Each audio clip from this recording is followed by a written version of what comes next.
Patrick Daniel. I go by Pat. I'm the Deputy Director for Strategy and Plans at Joint Force Headquarters DODIN. So let me preface my presentation today with a couple of things. First, as you've gone through yesterday and as you've seen this morning, we have a lot of vendors and a lot of different products out here. The focus has really been on technology and software and different pieces of equipment. But what you're going to hear from Joint Force Headquarters DODIN is not necessarily things that are technology or network focused, right? Joint Force Headquarters DODIN is an operational command and control headquarters, right? So we're not so much focused on the bits and bytes, so to say, but we're focused on the command relationships between the organizations that actually control those bits and bytes, right? So that's the perspective that we're coming from Joint Force Headquarters DODIN. So today we're going to focus on how we have applied traditional military doctrine and applied it to the way that we're doing operations in cyberspace. I've been at Fort Meade now at this assignment for coming up on 2 years right now. So I've had the good fortune to be a part of this organization from the very beginning, from its inception all the way through to us just being over 1 year old at this point today. So without any further ado, we'll go ahead and get started.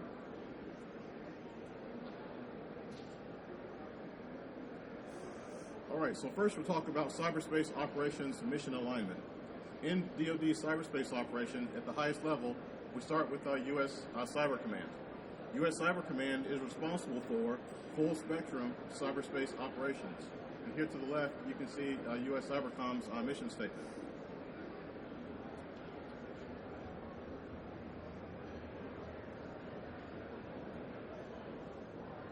Sorry, I have a problem with the slides here. All right, there we go.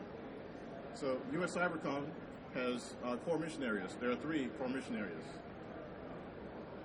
The first is to defend the nation against strategic cyber attack. Next is support to combatant commands.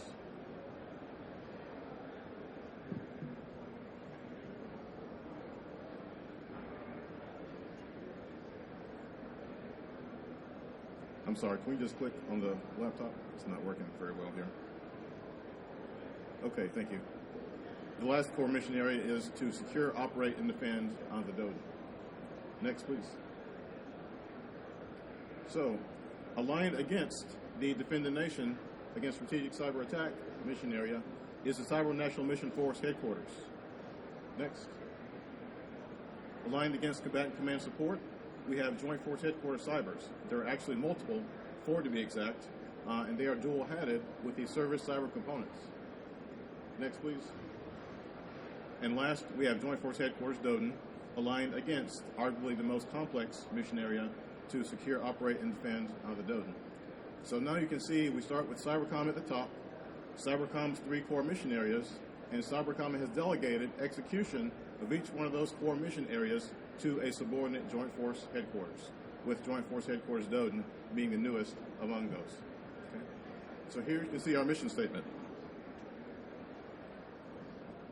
Joint Force Headquarters DODIN exercises command and control of DODIN operations in DCO IDM globally in order to synchronize the protection of DoD component capabilities to enable power projection and freedom of action across all warfighting domains. As you look at our mission statement, I want to point out a couple of key factors. The first is you don't see information assurance, you don't see networks mentioned or systems mentioned anywhere in our mission statement. Our focus at Joint Force Headquarters DODIN, again, is on DODIN Ops and DCO IDM and freedom of action, power projection, and freedom of action across all warfighting domains. We realize that cyberspace is an enabler to operations in air, land, sea, and space. So we just don't want to put our focus purely on cyberspace operations, but to enable operations in all other warfighting domains. So just like U.S. Cyber Command had 3 core mission areas, we have 2, and they're mentioned here in our mission statement. The first is DODIN operations. DODIN operations are those actions that we take to build networks, to undertake those actions that we have to do because we have networks. Basic security, cyber hygiene, those types of things that we have to do every day to have efficient operation of our networks. The other piece of our mission is DCO IDM, Defensive Cyberspace Operations, Internal Defensive Measures. Those are actions that we take internal to DoD networks in response to any threats or any incidents that do happen on the DODIN. Next slide, please. Okay, so now we'll talk about the Secure, Operate, and Defend the DODIN command and control structure. Next, please. Again, we're starting at the top with U.S. Cyber Command. Next. Then you come down to us, Joint Force Headquarters DODIN. The command relationship between U.S. Cyber Command, and Joint Force Headquarters DODIN is OPCON, Operational Control. Again, we are a subordinate Joint Force Headquarters to U.S. Cyber Command. They are a parent command, they own us, right? If they felt like it, they could tell us to pick up and move from Fort Meade to Base X across the country, right? Because they have operational control of our unit. Next, please. Next, we'll talk about TACON, or Tactical Control. TACON is the authority, a command authority, to give orders, taskings, and direction to a subordinate military unit. So Joint Force Headquarters DODIN has a TACON relationship with the services through the service cyber components, right? Air Force, Army, Navy, Marines, and Coast Guard.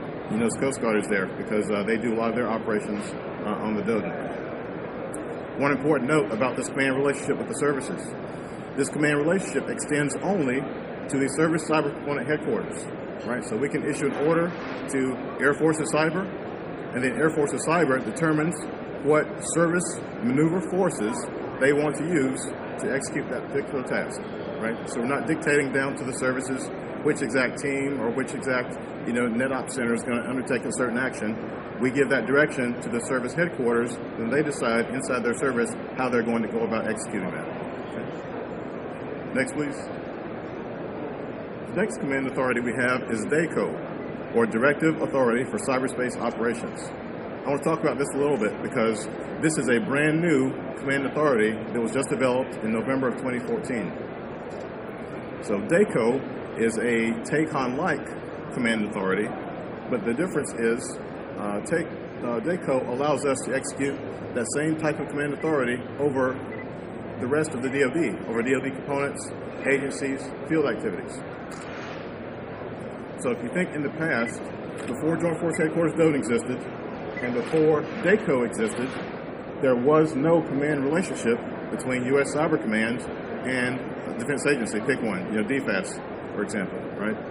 So U.S. Cyber Command at that time could request, DFAS or DISA or any other defense agency to undertake some action for defensive cyberspace operations or DODIN operations. But quite frankly, that organization did not have to comply because there was no command relationship between U.S. Cyber Command and that defense agency. But now, with the establishment of Joint Force Headquarters DODIN and our commander being delegated that directive authority for cyberspace operations, we now have unity of command over all DoD components, the services, and also the DoD agencies and field activities to compel unity of action in cyberspace to secure, operate, and defend the DODIN, right? So that's a very key and a very important command authority that was developed and delegated down to Joint Force Headquarters DODIN, again, so that we can achieve that unity of command and unity of effort. Next, please. All right, the last command relationship I'll talk about is supporting and supported. So we operate in a supporting relationship with the combatant commands. And let me explain it this way.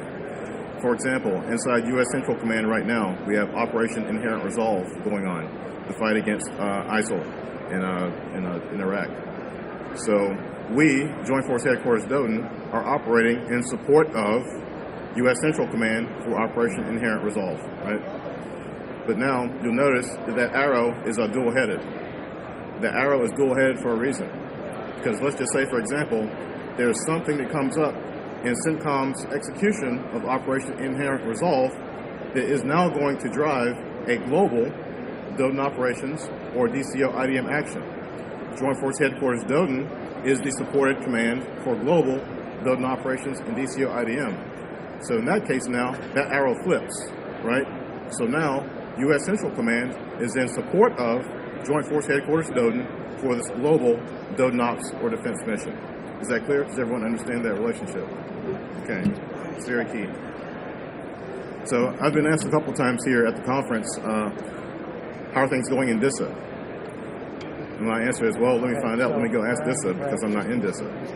Again, you'll see here that Joint Force Headquarters DODIN is a subordinate headquarters to U.S. Cyber Command, and the very first patch under the Defense Agency's field activities is DISA. So from a command and control perspective, DISA is a subordinate unit to Joint Force Headquarters DODIN. Okay, so that's a very clear distinction that everyone should understand here. Okay. Next slide, please. Okay, so I said that our organization is just over a year old, but we've been very busy in our first year since our inception. So I just want to talk about a few things that have happened since our establishment in January of 15. First off, we've led 17 named operations for DODIN Defense. That is pretty significant.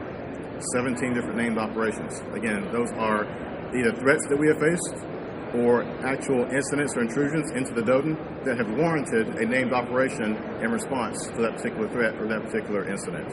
Right? We've produced over 500 DODIN intelligence products. Again, these are products that were not in existence before our headquarters existed, right? So what we do with our intelligence products is we reach up to our higher headquarters. We talked about U.S. Cyber Command being our higher headquarters. We reach up to them. They have links into NSA and the rest of the IC, inside the government, to pull down some very strategic level intelligence, in some cases some very technical intelligence, right? So we can take that intelligence information that we get from our higher headquarters, then we also reach down to our subordinate units. Remember, we have those services, all these defense agencies and field activities out there. We're able to see what information they have at the network level and pull that up to Joint Force Headquarters DODIN. We take that information, we fuse it with the information we get from our higher headquarters, and we build a complete picture of a DODIN intelligence, again, for our DODIN operations and DCO IDM missions, right? And we don't just keep that at Joint Force Headquarters DODIN. We take it, we compile it, we make it actionable, something that our network defenders out in the field can actually do something with, then we disseminate it out to everyone. Right. So that is a function that was not happening before Joint Force Headquarters DODIN existed, and now, again, last year, over 500 of those reports produced. Next, we assumed operational control of the DODIN cyber protection teams. These are teams of specially trained individuals from the military services that we can use at the enterprise level to defend certain assets, or we can also use them to do security assessments, right? If there's no particular threat that they're going against right now, we can use them to do an assessment on a certain portion of our network to identify any problems or concerns that we may have. Next, I'm sorry, could you go back where? A little bit ahead. Go back, please. Okay, right there. So we assumed control of the Command Cyber Readiness Inspection process. So this was delegated to us from U.S. Cyber Command. That CCRI, as we call it, is an inspection that different units out there across all the services and all the agencies get to basically give them a score of how they're doing on their network security. But we're going to be changing that a little bit, right? So under the current CCRI process, DFAS will get the same CCRI that Marine Corps Forces cyberspace gets, right?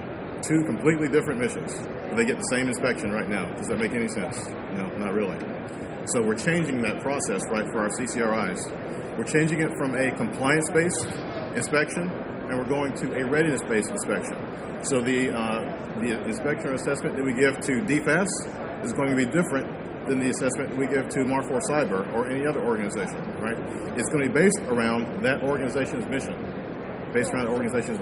and how ready they are to present, DODIN-enabled capabilities to their command in order to accomplish their mission. So that's a big change we're making on the CCRI front. We've participated in 9 exercises and 2 different war games. Next, we're going into another exercise just next week in support of U.S. Pacific Command. So we're very busy, again, using a lot of the tactics, techniques, and procedures that we have developed for our headquarters, putting them into play in these different exercises and war games so that we can continually improve our operations. These last 2 I want to focus on a little bit. So we have begun development of the first ever deliberate plan for DODIN defense. So this is very significant. Let me explain why. In the past, as different incidents have happened across the DODIN, we have been playing whack-a-mole, right? Something pops up, we send a team, boom, whack it down. Something else pops up over here, boom, we whack it down. Right? That is not an efficient way to do things, and we're not going to be able to defend the DODIN that way. So we want to take a strategic look at this, right? So how do we do that? First, we look at our adversaries. We know that our adversaries are intending to do things to us, but what is that? Generally, we can say that our adversaries in cyberspace, number one, want to attempt to disrupt our operations. Number two, they want to steal our information. And number three, they want to gain access into our networks for follow-on operations, right? So just about everything an adversary will try to do can be put into one of those categories, right? So we can now take that, understanding what the adversary wants to do, and now let's step over onto our side, onto the DODIN, on the blue space, as we call it, right? Knowing that these are the things that the adversary will try to do to disrupt our operations, what can we do now to get ahead of them?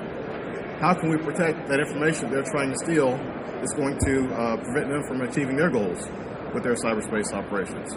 So we're taking a very deliberate, a very strategic look at this, looking internal to the DODIN to see what defensive actions we can take, what kind of things we can put in place to prevent our adversaries from being successful with their cyberspace operations. So again, we have not done that before in the DoD. We haven't done that before.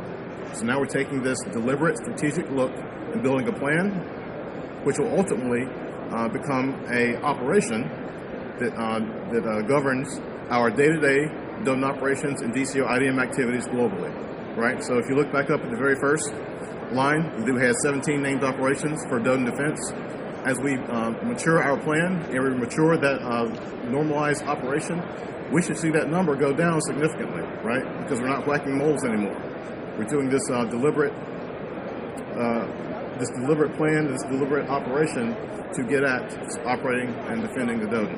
Right? And the last one is that we established a joint task force in support of a combatant command mission. Again, I can't go into a lot of details in this forum, but I can tell you that a combatant command identified a requirement to us. They have a concern in their area of responsibility. They brought that to us at Joint Force Headquarters DODIN. Again, we operated in support of this combatant command, and we ended up sending a joint task force forward to handle that particular issue, right? So we operated in support of that combatant command. We had different maneuver units out in their AOR, doing the things that they requested.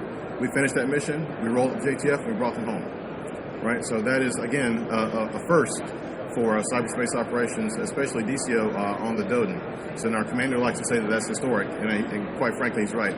That was a historic operation that we just undertook. Next, please. Okay, so now let's talk about the DODIN defined. Here you can see one definition of the DODIN. This particular definition is from Joint Pub 312, Cyberspace Operations. If you look at some other recent publications, things like the 8530 series that have just come out, there's some other publications that have definitions of the DODIN. They're similar, but slightly different. But when you look at them all and you want to boil them down, the DODIN basically comes down to any systems that are owned, operated, or leased by the Department of Defense, right? So that's a pretty broad spectrum of things, but what is that exactly? We go to the next one, please.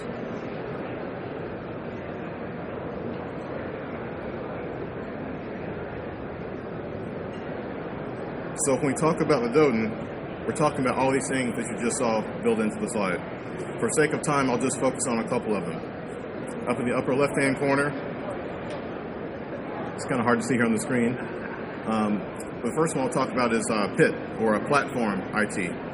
These are your integrated systems that you have on aircraft, tanks, ships, other vehicles, other pieces of equipment out there across the DoD.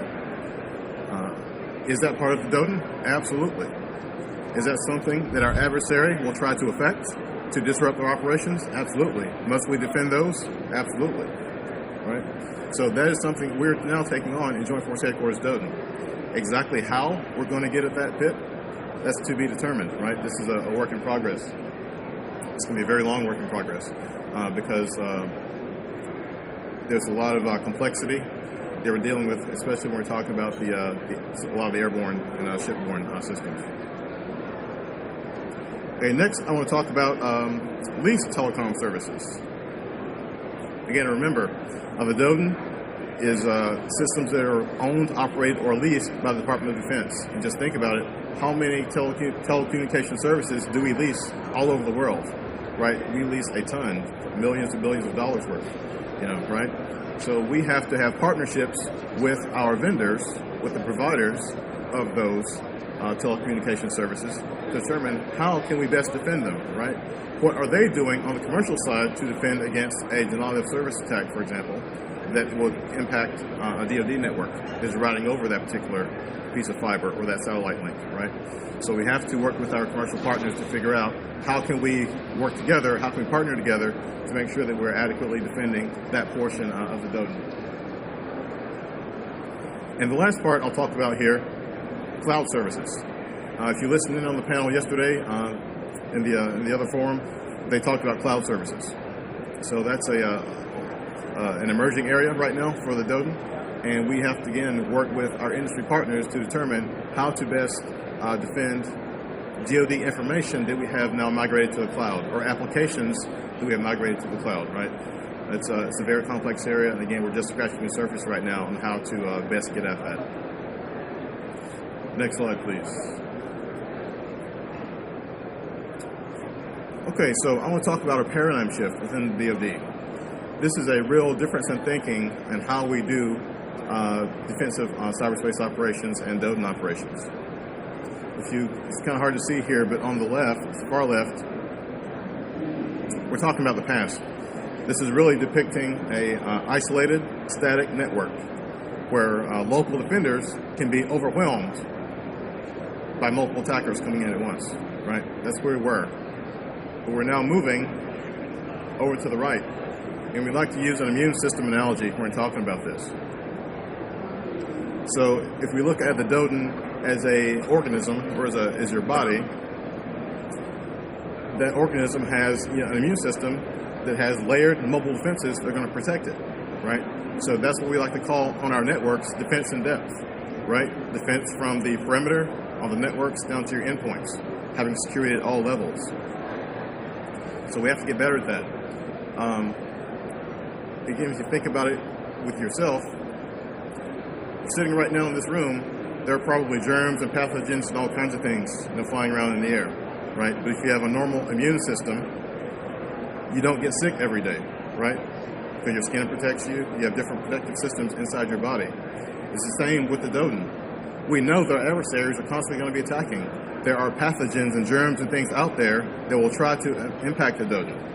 But we have to have our defenses in place so that we don't get sick every day, right? We don't want that to happen. So let's take that a step further. Going further to the right, looking at crisis response, right? Despite all your best efforts to do cyber hygiene, your best efforts to, wash your hands and eat the right foods and all those kind of things so that you're staying healthy, you're going to get sick. It's going to happen invariably. Something's going to get through your body's defenses is going to cause you to get sick. So our analogy there is, that is when we, Joint Force Headquarters DoDin, we can mobilize one of the maneuver forces that we have at our disposal to go ahead and counter that threat, right, that's making us sick. If you're sick, you're going to go to the doctor. You might get an anti-inflammatory, you might get an antibiotic, you might get some other kind of drug, right? It's going to help you get better, right? That's the same thing that we are going to do. We're going to look at what that illness is exactly and determine what that right medication is, what that right team is, what that right force is to maneuver to go ahead and attack that thing that's making us sick, right? So we use everything that we have at our disposal to do that. That's tying to our last piece here, which is a dynamic defensive posture, right? Also, when you get sick, your body is going to get a fever, right? Your body's going to drive up that temperature to try to force out or kill, whatever's making you sick. We're going to do the same thing on the DoDin. We're going to do this through our cyberspace protection condition. A lot of you may remember the old Infocon system, which wasn't really meaningful, but now we're going forward to cyberspace protection condition. And we like to liken that to our force protection condition, which a lot of folks are familiar with, right? If we perceive that there are threats or things that have actually happened on the DoDin that are affecting our operations, we can raise that CPCON level to counter that threat, right? Just like your body is going to raise that temperature to counter that infection that you may be battling, right? So it allows us to step through logically, systematically, methodically, And we're going to take specific actions at each one of those levels to drive the adversary out of our networks. And just like when you have a fever, if you get a fever, you don't keep it for the rest of your life, right? You get sick, you get a fever, the infection's gone, you come back down to normal, right? We're going to do the same thing with the CPCON system. At the old Infocon system, you ratcheted up the Infocon and it never came down again, right? But now we're going to be at CPCON normal. We're going to ratchet up as necessary to confront that adversary. And then as the threat is dissipating, we go back down to ops normal again, right? So when you look at this as a whole, talking about building this immune system for a DODIN, Joint Force Headquarters DODIN enables this through our unit of command, right? Go back to our previous slide where we have command authority over all DoD components for DODIN operations and DCO IDM. We can make this happen, right? We can compel that unity of action to ensure unity of effort across the entirety of the DODIN. Okay. Go ahead to the next one, please. And next. All right. So now, let's talk about day in the life of the DODIN. Next, please. First, emails inbound. The number, if you can't see it here, the number is 8.2 million emails inbound to the DODIN every day. That's a lot.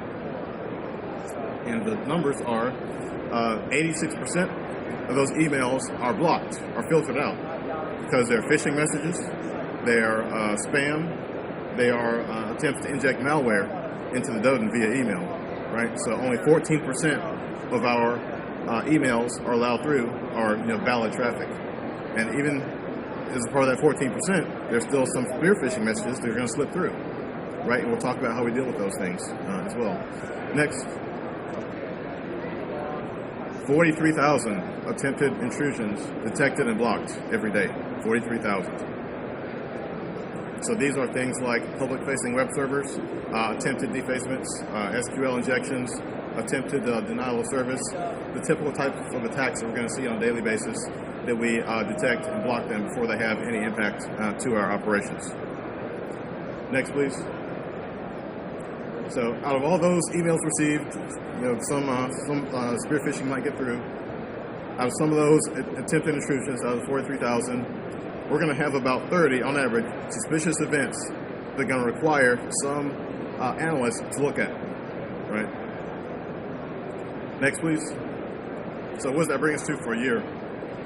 3 billion emails received, 16 million attempted intrusions, and over 11,000 events that we have to analyze that some human being has to put eyes on and expend brain power to determine is this something that's really going to impact us or not. This is very staggering, and I didn't realize these numbers until I was putting these slides together just a few weeks ago. So this is the situation we have to deal with in defending the DODIN. Next, please. All right. So let's talk about the big data tsunami. One of our naval officers on the staff, I came up with how to depict this as we were discussing it. So of course you had to go with the nautical theme. So we just went with it. I would chose something different from the Air Force perspective, but that's all right. So on the lower left, we talk about the network and threat data that we get. Right, this is from all of our sensors across all the different agency and service enterprises out there. And we talk about the 4 V's. Number one, volume. There are hundreds of terabytes daily produced of this network and threat information, right, across all of the DODIN. The velocity. This data is constantly flowing in, right? Our adversaries never stop, so this data is constantly flowing in. It never stops. Variety.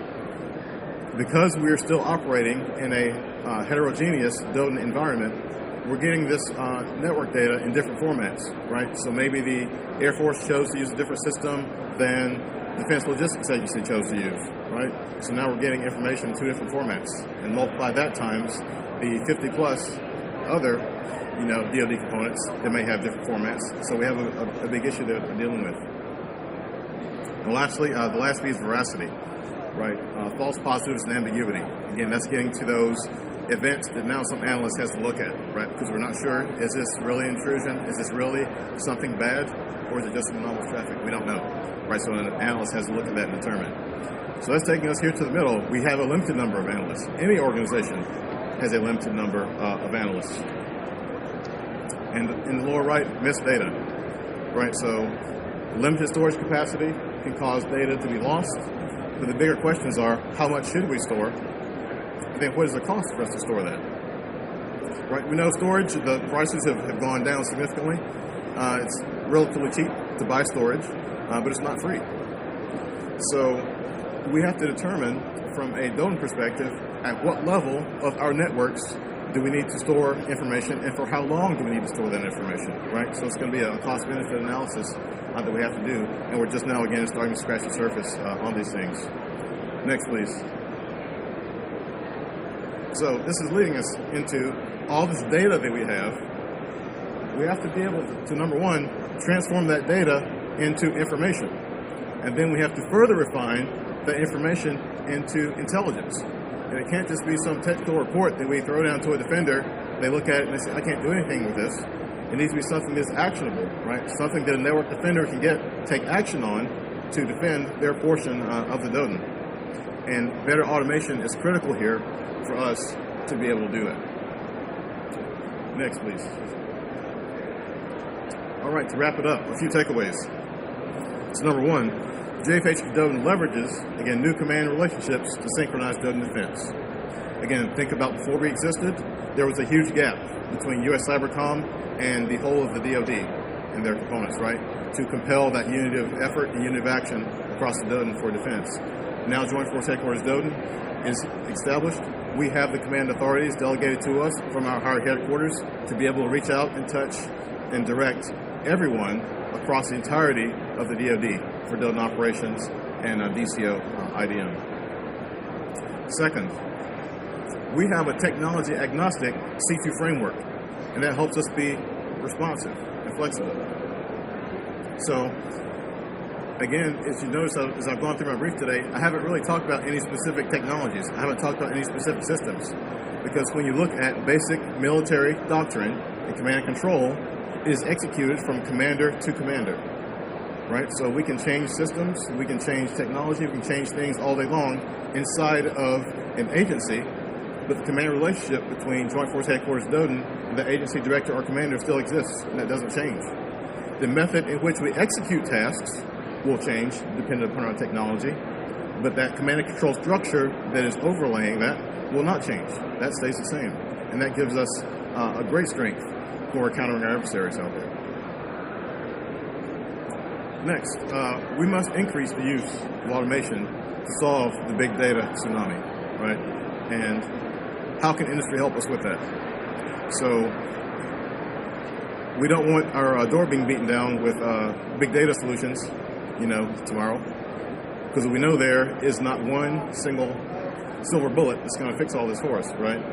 What we need from industry is a strategic partnership that's going to help us look at that big data tsunami in total, right, in whole, figure out how we get at those 4 V's, right, the volume, the veracity, how we help to streamline those things, how we help to standardize those things so that we can reduce the amount of data and information that humans have to look at, right? It's just too much for humans to have to look at. So we need automation that's going to help us, parse through all that information, help us get into information, and help us get into, again, our goal is to produce actionable intelligence, a report that we can send down to a network operations center and say, hey, do things X, Y, and Z to defend your network against this threat.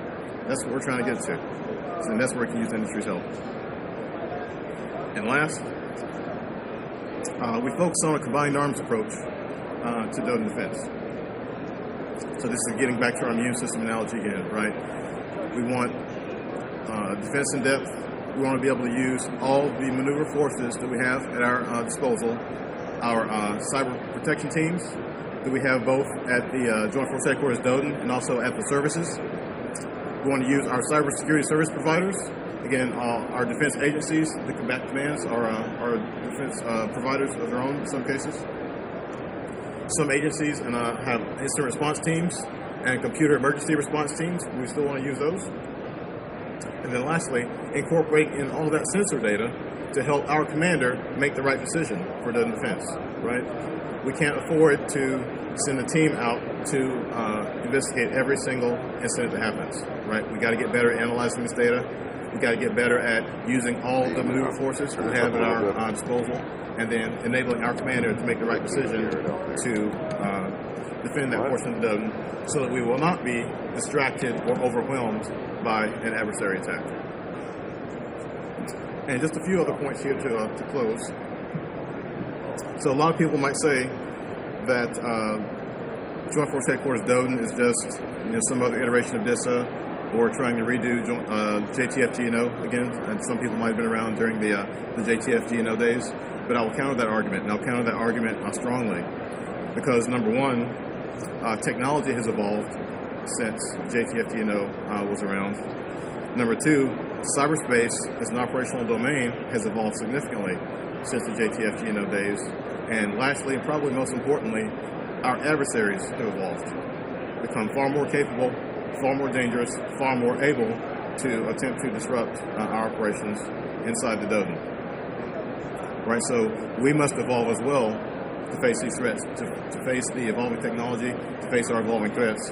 And Joint Force Headquarters Doden is well postured with our command relationships to counter all those threats. And another thing I want to bring up is that a lot of times when we talk about cyberspace, we talk about technology, we always think that we have to create something new. It's not always the case. We're going back to time-proven military doctrine for our organization's operation, right? We don't have to create some, brand new cyber command and control. We use operational control. We use tactical control. We did have to create DACO, Directive Authority for Cyberspace Operations, to get at that gap. Again, that's helped us fill in a huge piece that was missing before, right? So now we have everything that we need in order to execute the Secure, Operate, and Defend the Doden mission using doctrinal military terms that I can talk to a pilot, a tank driver, a ship driver about, and they'll understand it, right? It's not some technobabble that's going to take, 10 days to explain to them, right? We're using doctrinal military terms here. All right. I think that's the last slide. We'll go to the next one. Great, I appreciate you guys' time today. I'll be glad to take any questions right now. Again, please use the mic so everyone can hear if there are any questions. Morning. Yesterday, General Lynn mentioned that you guys have been in ground for 15 months. We were in an IOC capability. Do you have a date, an expected date for FOC? That's a good question. So we do not have an exact date for our, not FOC, but full mission capability as we're replacing it. And the reason we don't have a certain date is because it's going to be conditions-based, right? We have it laid out that as our headquarters decides right now at our IOC, we're able to do a certain number of functions at a certain capacity. As we grow, as we gain more personnel, we'll be able to do a larger range of functions that will take us up to our full mission capability. So we don't have an exact date, but we do have a conditions-based approach to how we're going to get there. Yes, sir. Good morning, Mark Pomerleau with Defense Systems. Yesterday, General Lynn talked about how forces were deployed on some of those named operations, and specifically some Air Force personnel were actually operating in Navy cyberspace for what were generally Navy missions. I was wondering if you could maybe elaborate on that. Is that typical? How often does that happen? And is it due to lack of resources? In that case, for Navy cyber forces, but not necessarily. It could be for other forces that need to be helped out by other services. Okay, again, that's another excellent question. So that particular situation that General Lynn mentioned is a great example. Again, Joint Force Headquarters Doden has that command authority over the entirety of the services in the agencies. In this particular case, in support of that combat command's mission, the Navy had an issue, but the Navy did not have resources to go ahead and confront that issue, right? So we, from the Joint Force Headquarters Doden perspective, hey, we can use an Air Force team here to get at this Navy problem. Was it smooth and easy and perfect? Absolutely not, because you have a team for one service trying to operate on a combat platform for another service. That's unheard of. But we fought through it. We figured out how to do it, and that is again the value that Joint Force Headquarters Doden brings, because the Navy can bring all the Navy's forces to bear to counter a certain problem, right? It's on a Navy network. They could request help from someone, but those other services wouldn't be compelled to help them, right? And we, quite frankly, have seen that in the past. But now with Joint Force Headquarters DODIN as the supported command for global operations and defense, the Navy comes to us, hey, we have this issue here in support of a combatant command, we're out of teams, let's get a different services team on there, right? Because we have the authority to do that. And again, that did not exist before. So that is a little bit more detail what General Lynn was referencing yesterday. Does that answer your question? Morning. So my first question is, are you going to be in the what do they call it? The focused networking later this afternoon? Because I have lots of questions, and I don't want to take up too much time here. I will not be, but if you want to talk offline, I will talk afterwards. So my general question for the group is, you mentioned that we're going to this immune system analogy, right? And you're going to deploy JFHQ-DODIN forces to handle incidents. At what point does the DCO-IDM become DCO-RA, and then who takes the RA portion of that? The DCO response actions. So I can't talk to a lot of details on that in this forum, but what I can talk about is, again, using all the forces that we have available to us. It's not always about sending one of those cyber protection teams out to handle an incident that's happening in a particular agency, right? The personnel that know that portion of the DODIN best is going to be that agency's local defenders, right? So that's our first line of defense. That's going to be who we rely on at the very beginning of an incident. So the incident response rules across the DoD have not changed just because Joint Force Headquarters DODIN has stood up. If there's an incident that is detected at a certain service or an agency, that agency's defense forces tackle it first, right? And then they report it to us. And if they say that, wait a minute, this looks like something bigger, or it's just something that's getting beyond our ability to control or handle, that's where we can come in and now direct other teams, other services, other agencies to muster their forces in support of this certain incident. And at that point, is that when you raise the what do you call it, the CPCON? CPCON, okay. Right. So the cyberspace protection condition, it can be raised based on either intelligence we get, threats that we have out there, or based on incidents that actually do happen. And again, it's designed to be temporary. We raise that temperature to force out that adversary, then we bring it back down to optimal. Thank you. You're welcome. Hi, Max Crownover from Johns Hopkins Applied Physics Laboratory. I have two questions. First, when you talked about the big data tsunami, you talked about missed data, and you referred to the challenge of storage. My understanding is there's more to the missed data than just storage. It also has to do with ingest and making sure not only that you have the technical capability to ingest the data, but that you also are getting the right feeds of data, and that some of those feeds are not necessarily readily available. Could you talk a little bit about what JFHQ-DODIN is trying to do to use its unity of command to get those data feeds released, for lack of better terms, or provided, and get that data included in your big data solution? Right. So what we do there is we work with the services, we work with the agencies to get what we can right now, right?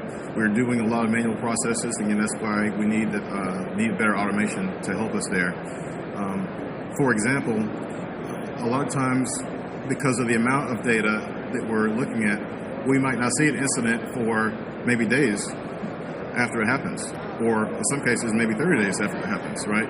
At that point, you're trying to go back and reconstruct what happened 30 days ago on the network, and, well, this server only kept 7 days worth of logs, or information, this server only kept 14 days, and, you can't go back and piece together what happened at that point, right? So we're trying to get this on a more real-time basis, which is getting to, using those automated methods to ingest that information, as you're talking about, to have the software tell us, hey, there might be something going on here, as opposed to, an analyst looking at some reports and having to do it manually a week after it happened, right? So we're trying to get to those automated solutions. We're doing what we can right now by leveraging our command relationships with the services, with the agencies. Again, we can compel them to provide the information, but we don't have the ability to ingest it all right now, right? So that's what we're getting to. We're just scratching the surface on that, but we have a good way ahead, I think, to make that happen. My second question has to do with the deliberate plan that you spoke of, that you are authoring. So, given that your mission space includes DODIN operations and DCO IDM, and kind of tagging off the earlier gentleman's question, is this deliberate plan cover the whole of JFHQ-DODIN's mission space? You talked about it being a defense plan, but is it really an operations plan that covers the full spectrum of defense and operations? It does. Again, it covers our day-to-day operations on the DODIN, and then it also is going to not necessarily prescribe, but it's going to give us options to look at when we're looking at certain types of adversary activity. Again, those things that we talked about, we know the adversary is going to try to do. We know the adversary is going to try to extract PII from the DODIN at some point, right? So if an adversary attempts to extract PII, it shouldn't be a surprise to us. We should know what we're going to do ahead of time should we see this type of activity, right? And then even before that, we're going to take certain steps to harden these places where PII is stored. Things like that, for example, right? So that is touching on both the operations side of it in our deliberate plan. Again, getting at identifying where this information is stored, identifying what applications are critical, what portions of the network are critical to certain operations are going on, taking appropriate measures there day to day, then also preparing our defensive actions in anticipation of what the adversary is going to try to do, right? So it is bringing both those things together in DODIN Ops and DCO IDM. Yes, sir. Good morning, Colonel Jody Pond, Army Acquisition.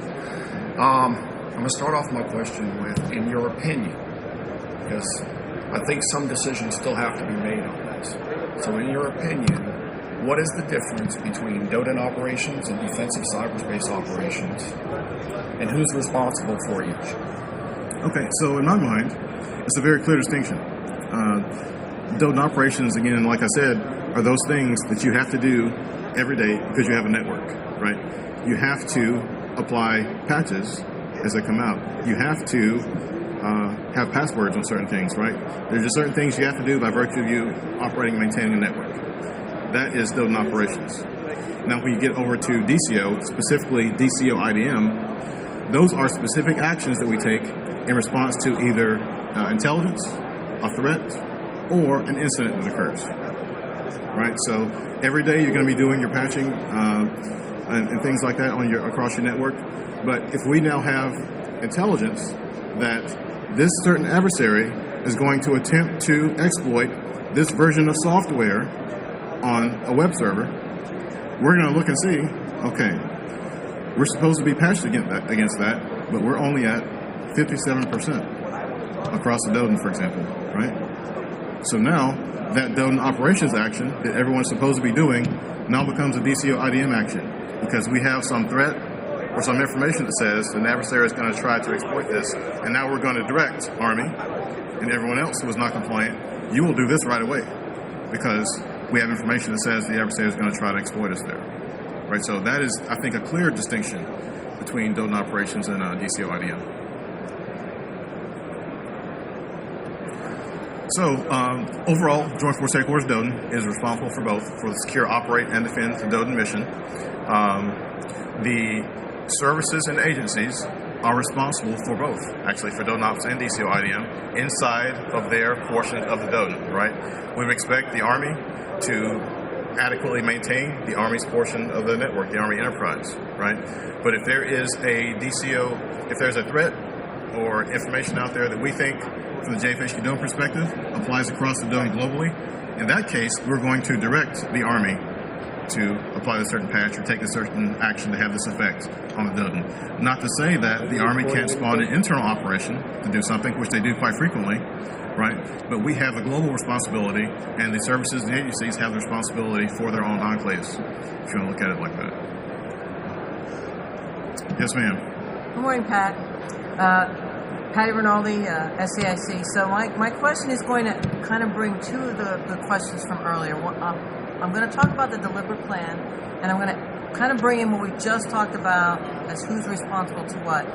So in that deliberate plan, are you going to help prioritize those kinds of things? Because what I think the services worry about the most is, where am I going to get the money to do all these things that you've just told me? And there are 10,000 IABMs out there and 10,000 stakes, and I can't figure out what's most important. Is that deliberate plan going to help illuminate those priorities so that the services can do their own prioritization within their internal structures? And then are we going to be able to also get that to the other agencies outside? The Joint Force Headquarters DODIN has had a great relationship with service cyber components. What about those other agencies, and has that span of control opened up a little bit within Joint Force Headquarters DODIN? Yes, ma'am. That's exactly right. It's going to help us get at that prioritization because, like you said, we can have 1,000 open actions that have to be patched on a certain portion of the network, right? But in the past, we've had nothing informing or telling those local offenders which one you need to do first, right? This is first in, first out. And quite honestly, what usually happens is, the local offenders are, resource strapped just like everyone is. So they're going to do what's easiest first. So the thing that's the easiest to do might not be what's the highest priority, or might not be the most important. So again, getting to the DODIN-enabled operations and knowing what our adversaries are trying to do, knowing what other operations are going on in the world, we're going to help prioritize that so we can say, again, getting to the DODIN Ops versus DCO IDM, okay, yeah, we know that, there's lots of agencies that have not done this particular action yet, and we don't see any threat against it right now, so just continue like you're doing, right? But then if something pops up, wait a minute, an adversary has attempted to exploit this in a Navy system, for example, right? Let's see who else may be vulnerable to it.